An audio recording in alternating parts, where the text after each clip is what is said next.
3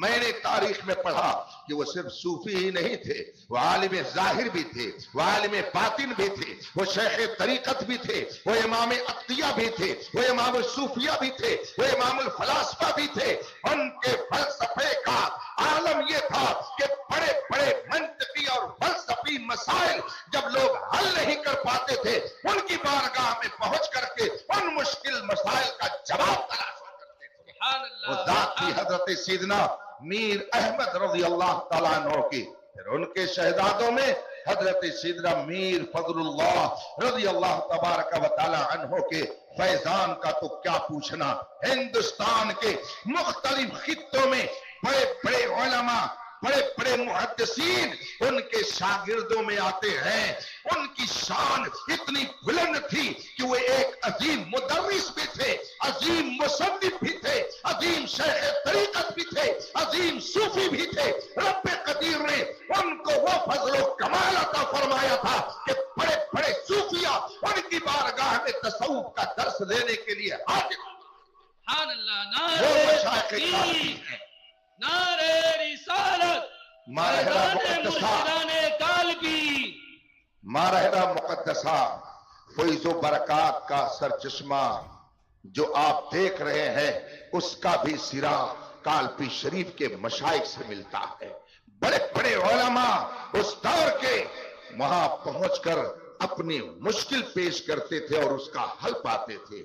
حضور مفتی نانپارہ، جنہیں بلبل ہند کہا جاتا ہے، ان کی عقیدت کا عالم یہ تھا کہ جب کبھی اس طرف سے گزرتے تو بغیر حاضری دیے ہوئے آگے ان کی گاڑی نہیں بڑھتی تھی۔ وہ اترتے اور مشائخ کالپی شریف کی بارگاہ میں پہلے حاضری دیتے، آستانہ بوسی کرتے، وہاں کے فیض و برکات لیتے، وہاں پہ غلامی کا ثبوت دیتے۔ اس کے بعد میں وہ کہیں کا سفر کیا کرتے تھے۔ ایسی جلیل القدر شخصیت مفتی نانپارہ کی تھی، علم و فضل کے وہ اپنے زمانے میں ایک اکیڈمی تھے، مگر وہ سمجھتے تھے کہ مشائخ کالپی کا مقام کیا ہے۔ ہم کو جو فیض و برکات حاصل ہو رہے سلسلے قادریہ رضویہ کے ذریعہ، اس سلسلے قادریہ رضویہ میں فیض و برکات کی جو نہر جاری ہے، بلا شبہ مشائخ کالپی کا جلوہ حاصل ہے۔ سبحان اللہ، سبحان اللہ۔ آپ مشائخ کالپی کانفرنس میں ہیں، گویا یہ پیغام دیا جا رہا ہے کہ ادھر ادھر مت بھٹکیے گا۔ مشائخ کالپی میں جن جن کا میں نے تذکرہ کیا ہے سب اہل سنت و جماعت تھے۔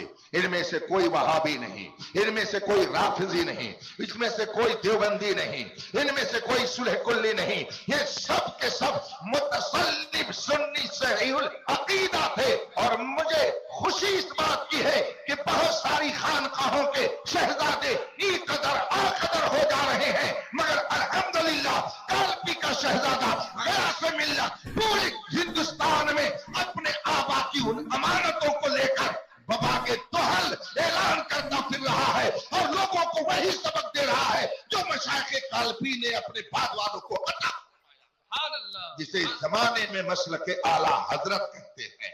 اللہ تبارک و تعالی اپنے حبیب کے صدقے میں ان مشائخ کی فیض و برکات سے ہم کو اور آپ کو مالا مال فرمائے۔ آمین۔ ہم لاکھ رونا روتے رہے۔ ہماری گاڑی داخل ہو رہی تھی تو کوئی صاحب اپنی تقریر میں آپ کو پیغام دے رہے تھے، اس کی سخت ضرورت ہے۔ وہ کہہ رہے تھے فارم بھریے، فارم بھریے، کوئی غافل نہ ہو۔ اگر ان مشکل حالات میں بھی آپ کو جگانا پڑے تو اب اس سے زیادہ اور ہمارے لیے شرم کی بات کیا ہو سکتی ہے کہ ان حالات میں بھی ہم بیدار ہونے کے لیے نہیں تیار ہیں۔ جہاں جاتے ہیں حضرت معاشرہ بہت خراب ہو گیا ہے، نوجوان بہت بگڑ گئے ہیں، ذرا ان کو سدھارنے کے لیے چند جملے بول دیجئے، کچھ تقریر کر دیجئے۔ نشہ کے عادی ہو گئے ہیں، یہ جوا باز ہو گئے ہیں۔ وہ کون سا عیب ہے جو ان میں پایا نہیں جاتا ہے؟ کسی نے دیہاتی کہاوت کہی ہے، اونٹ رے اونٹ تیری کون سی کل سیدھی، کس کس عنوان پر اور کس کس موضوع پر آپ کے درمیان گفتگو رکھی جائے۔